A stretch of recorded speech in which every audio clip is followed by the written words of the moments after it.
In this section, we're going to take a look at solving linear differential equations. In particular, we're going to start with, of course, first-order linear differential equations. So let's begin. We have a definition. A first-order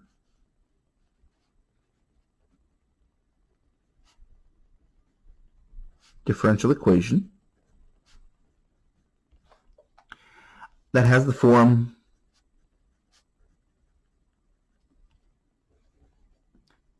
a sub 1 of x times dy dx, so some function of x times your first derivative of y, plus some other function of x times y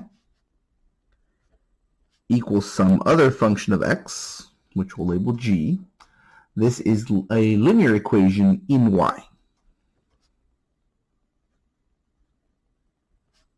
Is a linear equation in y.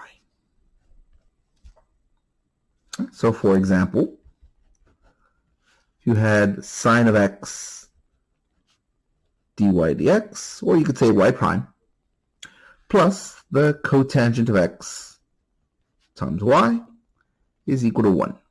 Remember, constants are technically functions of any variable you want, so this one is technically a function of x.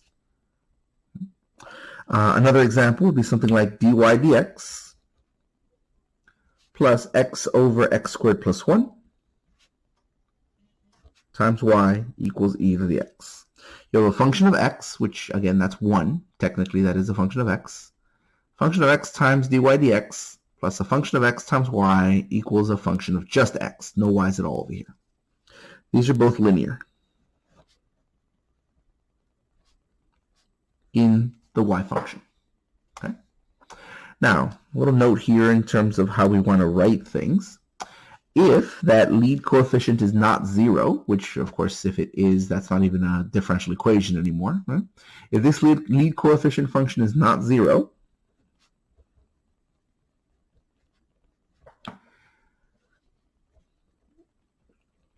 for all x in the interval of definition,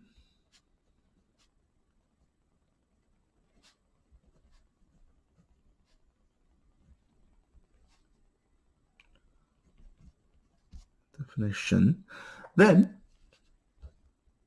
a sub 1 of x times dy dx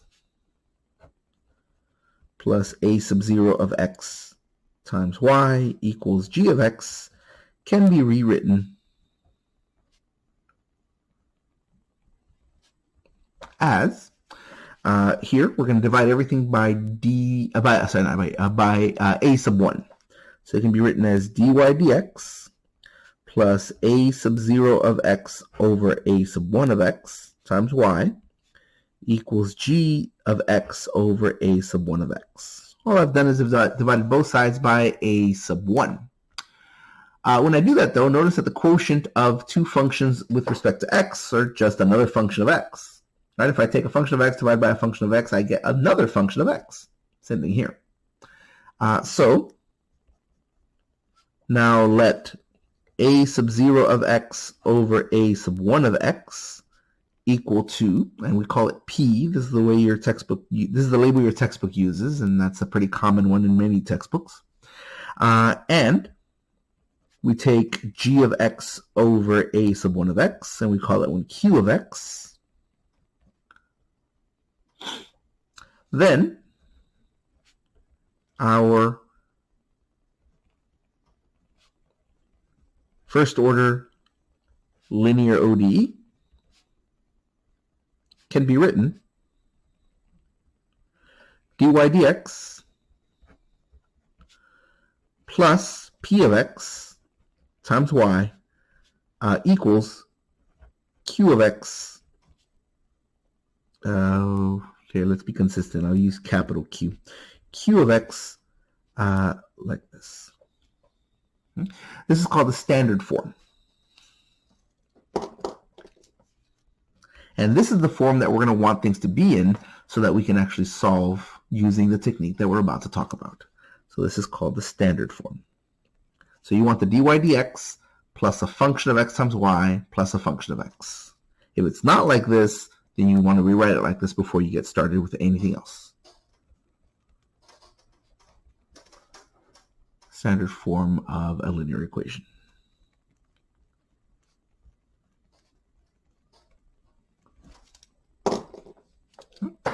All right, so this is the form that we want. Okay, but we want it for what? Well, we want it in this form so we can use an integrating factor. What now? An integrating factor is what it sounds like. It's a factor. It's something you're going to want to multiply by. Okay. And why do you want to multiply by that? Oh, so that you can integrate. It's an integrating factor. It's a factor, something you want to multiply by so that you can integrate. Okay, how do you do that? Well, let's go ahead and consider a linear first order ODE in standard form. In other words, consider dy dx plus p of x times y equals q of x. Okay. On some interval I where p and q are continuous.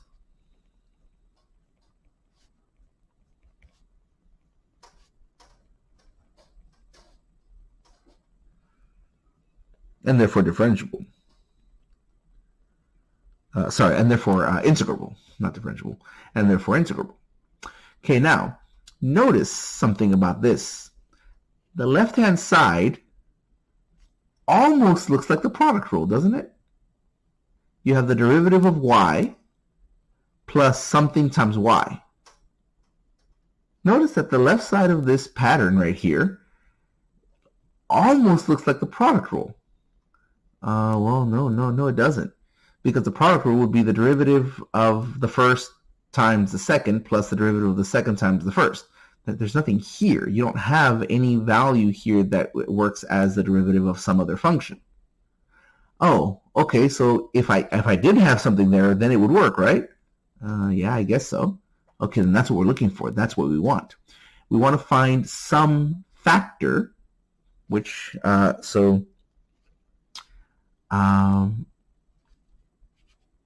note that if we multiply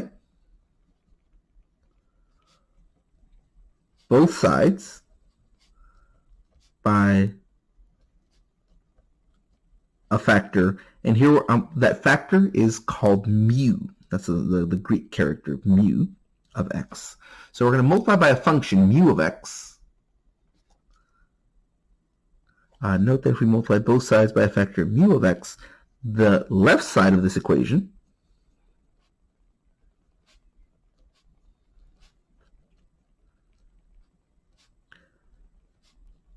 has the pattern of the product rule of differentiation.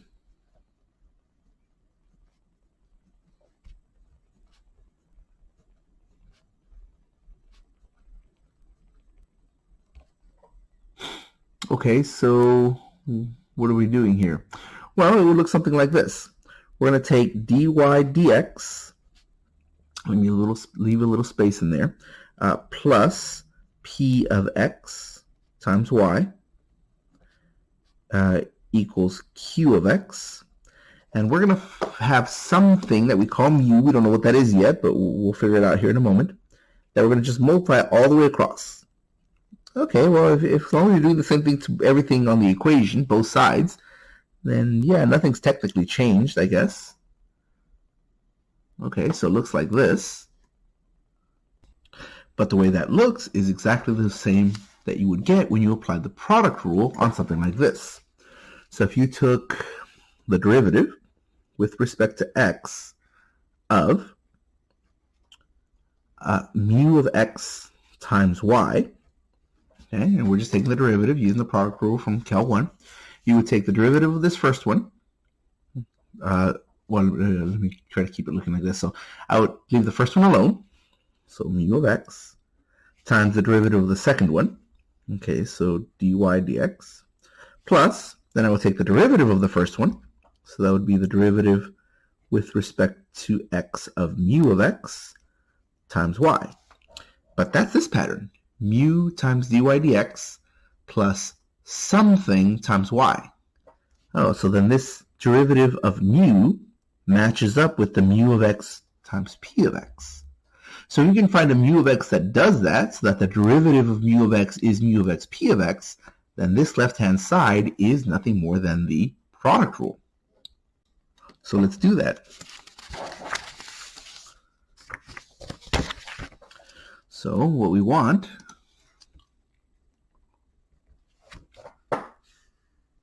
is mu of x such that if I take the derivative with respect to x of mu of x, so d mu dx is going to equal to mu of x times p of x. Mu of x times p of x. But that's separable. This is a separable equation.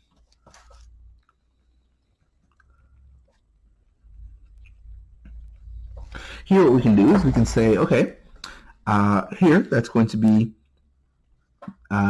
mu of x, mu, that's p of x, that's x.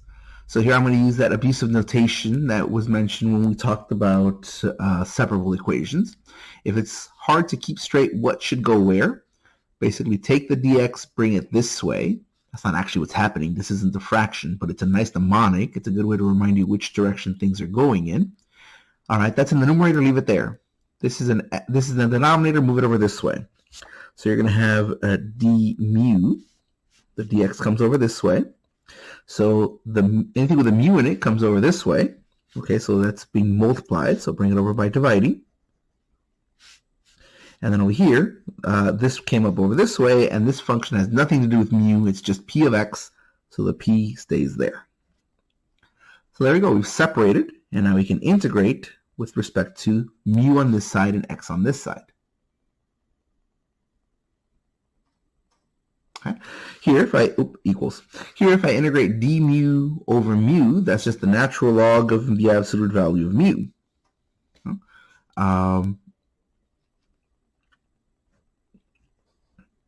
Like that, plus some constant of integration, equals, and if I integrate this, well, then I just get this. I don't actually know what this is, do I? So it's just going to be the integral of p of x dx. I had a constant right here, right? I didn't actually integrate this, but I did integrate this, which means I have a constant of integration. But mu is the thing I'm trying to solve for, right? I want to find mu of x. Okay, so what I should do is I should have a plus c1 right here. What I'm going to do is I'm going to subtract it over this way, and this will just be minus c1, which I can also just call plus c2. Right? So instead of going through that and writing it out explicitly, those are the steps I'm taking, I'm just going to write plus c1 right here. Plus c1. All right, really, this is a plus c1, which got subtracted to be minus c2, and minus c2 is like saying plus c3. Subtracting one constant is the same as adding another one. Okay, whatever. I'll just start with the plus c1 there. Okay, so the natural log of mu is equal to the integral of p of x dx plus c1. Okay, well now to get rid of the natural log, I can exponentiate both sides with a base of e. So this will give me mu. Again, I'm going to pull the trick where when I exponentiate, I don't have to worry about absolute values because it'll take care of the plus and minus.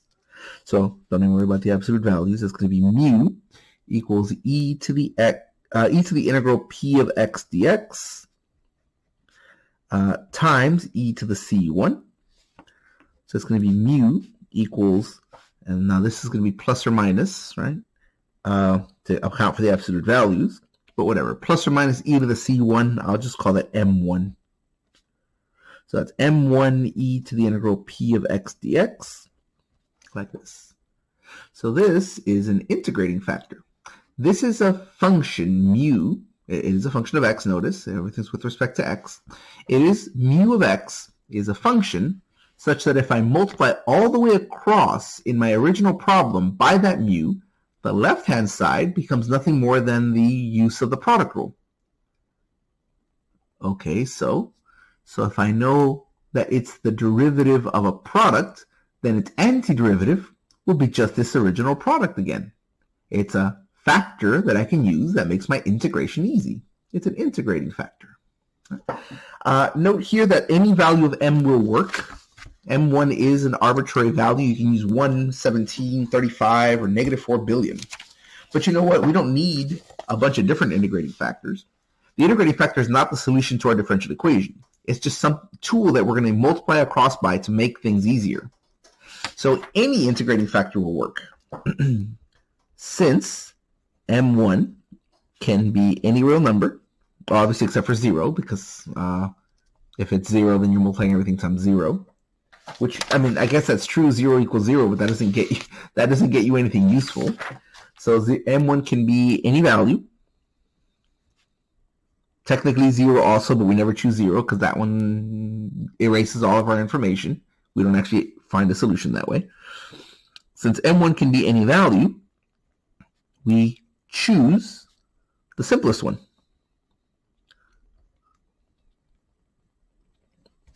That is to say M1 equals 1. So here any M would work. So the easiest one is if I just say, well, M is going to equal to 1. Thus, our desired integrating factor, any one would work, but this is the one we'll choose because it makes things a little bit easier. We don't have to worry about what the constant's going to be. Thus, our integrating factor is mu of x equals e to the integral p of x dx. All right, so there is the development of our technique. We have learned that if you multiply across by this, then that will allow you to simply solve your differential equation. So now let's summarize that result and organize it in a nice way that shows us how we use that bit of information. Technique. Remember, in this course, you're not expected to rederive all of these things. I'm doing these for you so that you can see where they come from. You're responsible for knowing and using the techniques that are the summary, the end result of these developments. So, technique for solving first order ordinary differential equations, first order ODEs, that are linear in y. Okay, so first of all, you're going to write in standard form. If they are already in standard form, great. If not, you have to do that in standard form. And remember, when we say standard form, we mean that's going to be dy dx plus p of x times y equals q of x. If it's already like that, awesome. If not, you need to do that yourself. Step number 2, identify the integrating factor.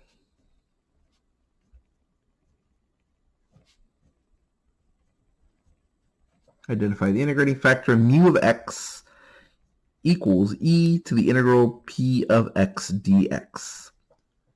Note, this will not be our only integrating factor in this course. It's just this is the integrating factor that's appropriate for these kinds of problems. So you'll hear this phrase again.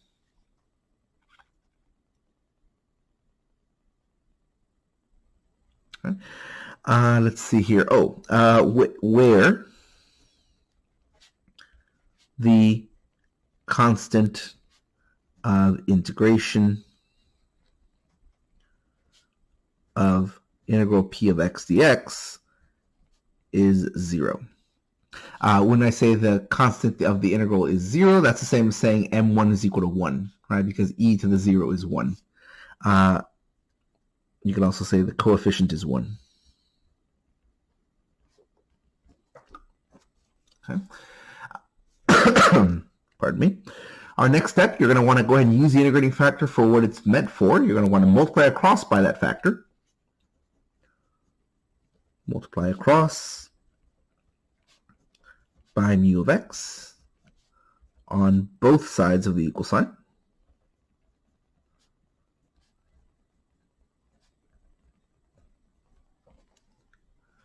Okay.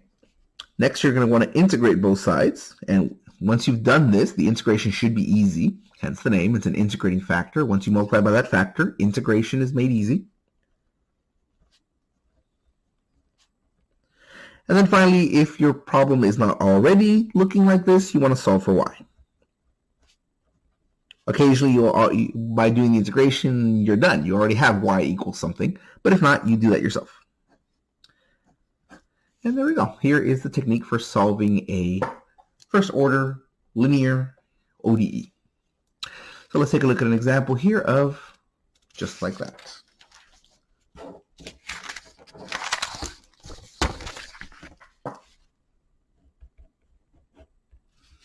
So here we want to find the general solution.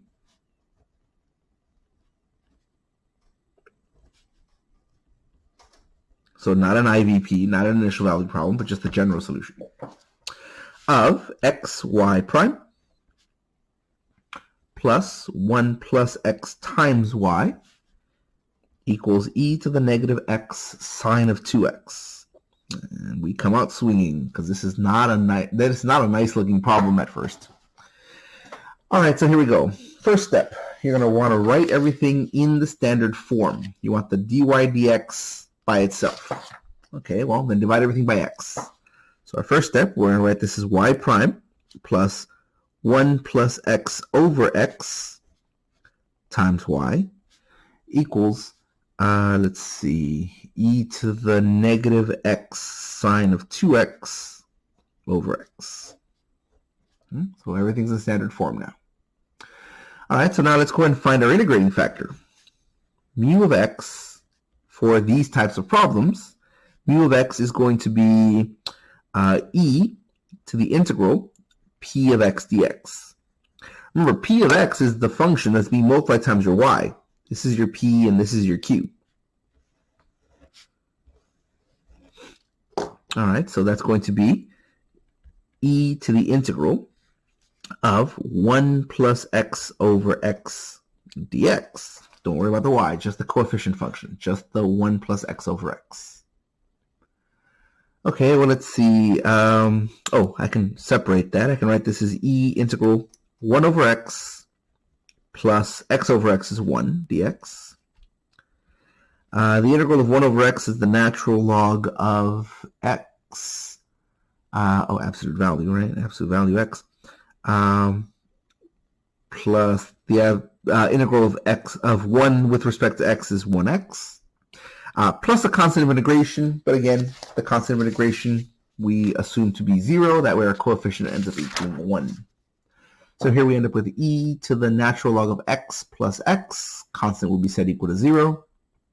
And now we can we can separate this, yeah? We can write this as e to the natural log absolute value x times e to the x. Here these cancel out, and I get x e to the x. Like that. All right, let's see here. Okay, so now I'm going to take this and I'm going to multiply all the way across by that integrating factor. Let's see what happens.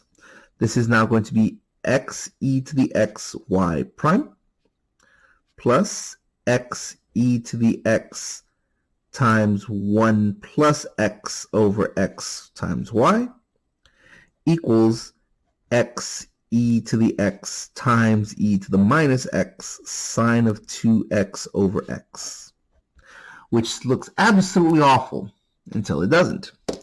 Hey, look, those divide away. If you multiply those two things, you would add their powers. X plus negative x is 0. That's gone. Here, x divides x, and that's gone. Here, this x divides this x. And so we're left with something that's not quite so bad. We take x e to the xy prime plus e to the x times 1 plus x times y equals sine of 2x. Okay. Now, if you were like I was when I was a student, you are going to do this by what they call brute force. In mathematics, brute force means you're going to sit there and do computations and not have any intuition, not have any insight, and just do the computations because you know how to do them without any thought to technique or any thought to how things can be made easier. Yeah, do not be like me as a student. Here, think about why we just did that. Don't just say, okay, well, now I'm going to integrate. No. Why did we just do this? Well, because you told us to. Well, okay, sure, but right over here. We did this because if you multiply by the correct integrating factor, if you multiply by the correct mu, then the left side, the mu of x dy dx plus mu of x p of x y, that's equivalent to mu of x dy dx plus the derivative of mu of x times y. Or in other words, it's equivalent to the derivative of mu times y. So over here, this, assuming you've done it correctly, this left-hand side is the derivative with respect to x of mu times y.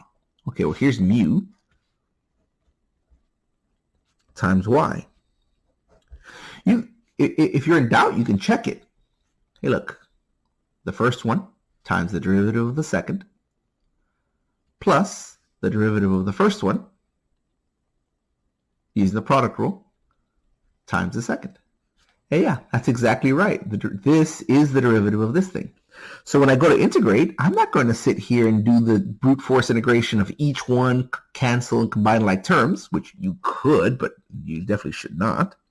Instead, you're going to remember the reason you did this. Oh, if I've done this correctly, this is equivalent to the derivative of mu times y. But now, since the next step is to integrate, what I'm doing is I'm integrating a derivative. Those just cancel and I get this thing right here. So my next step, I'm going to integrate on both sides.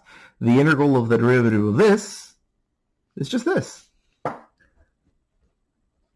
Hooray, fundamental theorem of calculus. Here we might have to do a little bit of work, or maybe we do, maybe we don't, but this is just a regular integral. But the hard work is already done.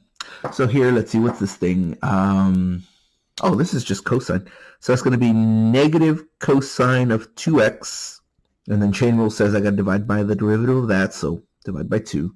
So I end up with negative half the cosine of 2x plus some constant of integration, plus c1. All right, now I want to solve for y. That's my last step, right? Once I've integrated on both sides, I do want to solve for y. Here, it's not solved for y yet, but it pretty much is. I just got to divide this over. So dividing x e to the x over to the other side, I get y is equal to negative cosine of 2x over, there's already a 2 down there, and I'm dividing now by x e to the x, plus some constant, which I'll call c1, right there, over x e to the x. Here we can make things a little simpler. If I multiply top and bottom by 2 here, that would have a common denominator. Doubling c1, doubling a constant is just another constant, so I'll call that c2. So this is going to be c2 minus cosine of 2x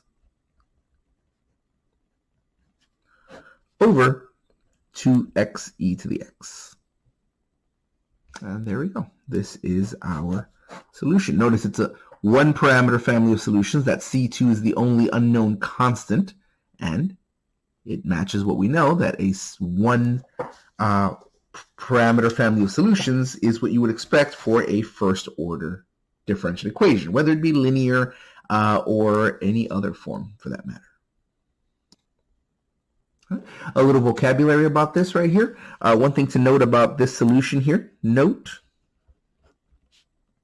if you were to take the limit as x approaches infinity, so as x approaches infinity, c1 over x e to the x, so before I combine it, I'm just going to look at this piece by itself.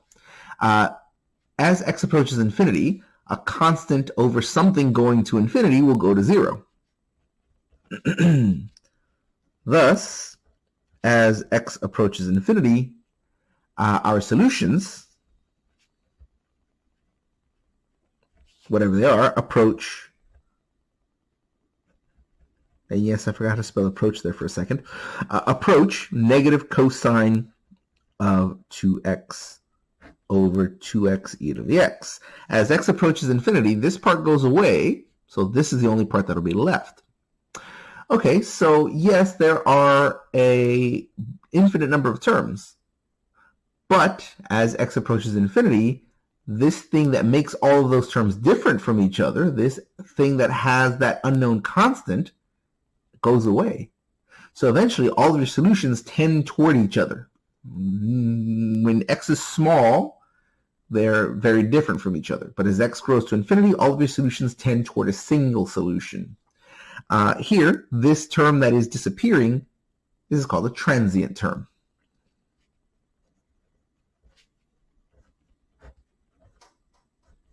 Any term that goes to 0 as x approaches infinity is a transient term because it approaches 0 as x approaches infinity. If you have any terms like that, they're called transient terms. Finally, as our last example, let's go ahead and try an initial value problem.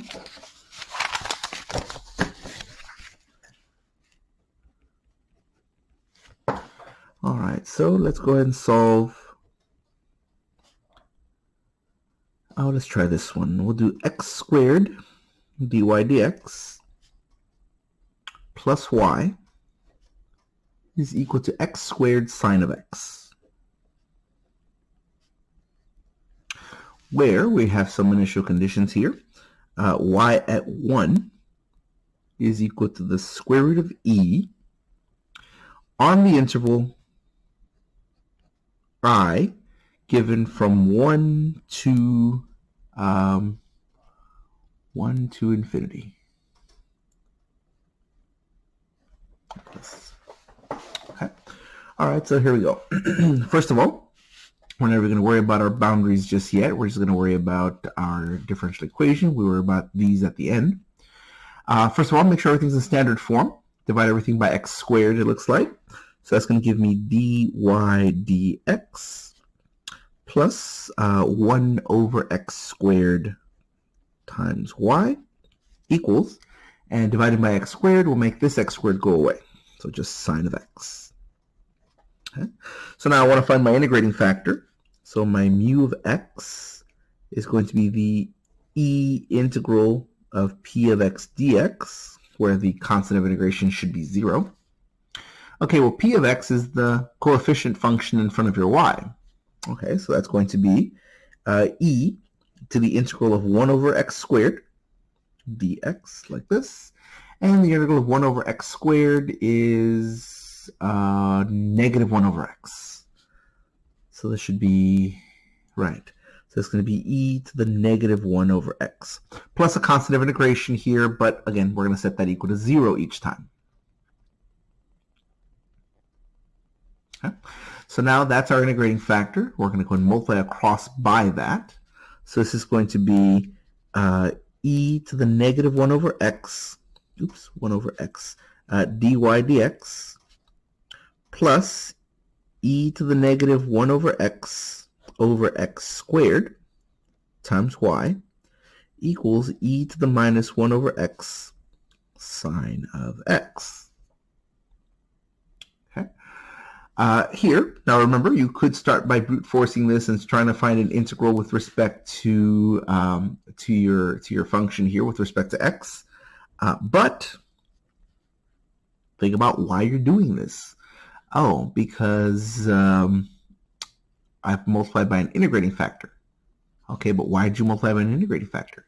Oh, so that this would have the form of y times mu, the derivative of y times mu. Okay, well then that's what this is equal to. It's the derivative with respect to x of y times your mu. Well, you know what your mu is. It was right there. And y is just y. You could, if ever you're in doubt that you did this correctly, you could always double check. That stayed the way it was, times the derivative of the second, plus the derivative of this one is that times the second one. That's the product rule. Derivative of the first times the second plus the derivative of the second times the first. That's equal to e to the minus 1 over x sine of x. So now what I would want to do is I would want to integrate both sides with respect to x. Problem is, I don't know how to do that. That is also a non-elementary function. And here let me write that a little bit nicer. That's minus 1 over x. That one looks innocuous enough. It looks like if I just applied integration by parts a couple of times, it would work. But try it. It doesn't matter which direction you go in. Integration by parts just keeps getting worse and worse. This one is non-elementary. That is to say, there is no combination of polynomials, rationals, radicals, trig functions, hyperbolic functions, inverse functions, or anything else that is the antiderivative of that. In order to properly evaluate this, you have to bring out the Taylor series. And you would start by multiplying the Taylor series of these two, which you remember from Cal 2 was not particularly a nice thing to do, and then integrate term by term. Yeah, let's not do that.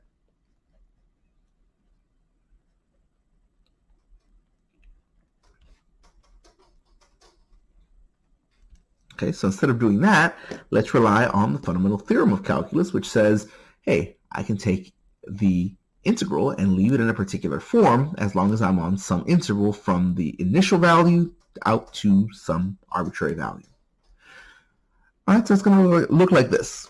We're going to write this as, this is the integral from the beginning of the interval, from 1 to x, of the derivative with respect to t of e to the minus 1 over t times y dt. Remember, you're changing your x's to t's. Your y is still y. Now, it's y of t instead of y of x, but it's still y. Is equal to, over here, that's going to be the integral from 1 to x of e to the negative 1 over t sine of t dt. This is non-elementary. Okay, that means we're going to have to just leave that way. But this one we can do. After all, it's the integral of a derivative. That's just that function there. So that's going to be e to the minus 1 over t times y, the integral of a derivative. It's going to give you this. Evaluated from where t is equal to 1 up to where t is equal to x. Here, there's nothing I can really do about this. This is non-elementary. Unless I'm willing to bring out the Taylor series, which I'm not about to do that right now. I'm just going to leave that the way it is. Integral from 1 to x, e to the minus 1 over t, sine of t dt. Like that. Okay, well, if I'm plugging in t is equal to x, this is just e to the minus 1 over x times y, minus, and then if I'm plugging in a 1 here, that's going to be e to the minus 1 times y. Times y of x. And then here, this is going to be y of 1 is equal to all of this stuff.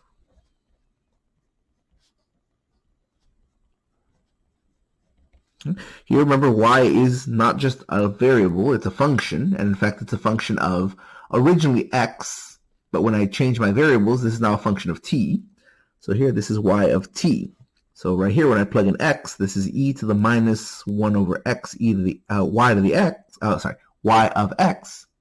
But then minus, when I plug in a 1, this becomes e to the minus 1, y to the 1. But I know y to the 1. That's the square root of e.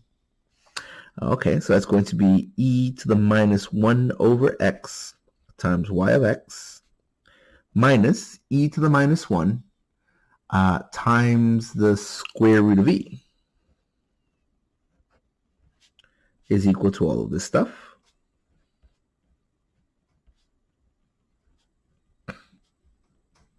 Just like that. Oh, let's see here. You know, if I go ahead and multiply by another square root of e right all the way across, square root of e here, square root of e, and square root of e. Square root of e times square root of e is square root of e squared. Or in other words, it's just e. And e to the first power times e to the minus first power, that's e to the 0, which is just 1. So here that's going to be square root of e times e to the minus 1 over x times y of x minus 1, multiply that together, that gives me 1, is equal to the root of e integral from 1 to x e to the minus 1 over t sine of t dt. And now we're in the home stretch. All we're trying to do now is we're trying to isolate our y of x. Here I can merge these two together. If I do square root of e times e to the minus 1 over x, square root is the same as saying a 1/2 power. So e to the 1/2 times e to the minus 1 over x. And when you multiply two things that have the same base, you can add their powers. So that's e to the 1/2 plus negative 1 over x. I can give these a common denominator. Multiply the top and bottom by x here. Multiply the top and bottom by 2 here. So this would give me e to the x plus a negative 2, so just x minus 2, over the common denominator of 2x. So this right here is e to the x minus 2 over 2x times y x is equal to, here I'm going to add the 1 to the other side, because after all I am trying to isolate my y. So let me add my 1 to my other side, giving me the square root of e integral from 1 to x e to the minus 1 over t sine of t dt, plus 1. Let me put the plus 1 on the front. It always looks weird to me to put it on the end. So 1 plus all of that stuff. And finally, to isolate our y, we're dividing by this thing right here. When we divide by something with a power, that's the same as multiplying by something with a negative power, right? 1 over e to the a is the same as e to the minus a. So dividing by this would be the same as multiplying by it with a negative power. So here I'll have y of x equals, making this into power into a negative would simply require me to switch the signs. So the 2 would be a positive, the x would now be a negative. So this would be e to the 2 minus x over 2x times 1 plus square root of e integral from 1 to x e to the minus 1 over t sine of t dt. And this would be a general solution. Oh, sorry, general solution. No, it wouldn't be. We're looking at an initial value problem. So this would be the particular solution to this initial value problem, which solves this differential equation with the following initial condition on the interval from 1 to infinity. And there's our result. So that's it for this example, and that's it for this topic. If anybody has any questions, please let me know. Otherwise, I hope everyone has a nice day, and I will see you all next time.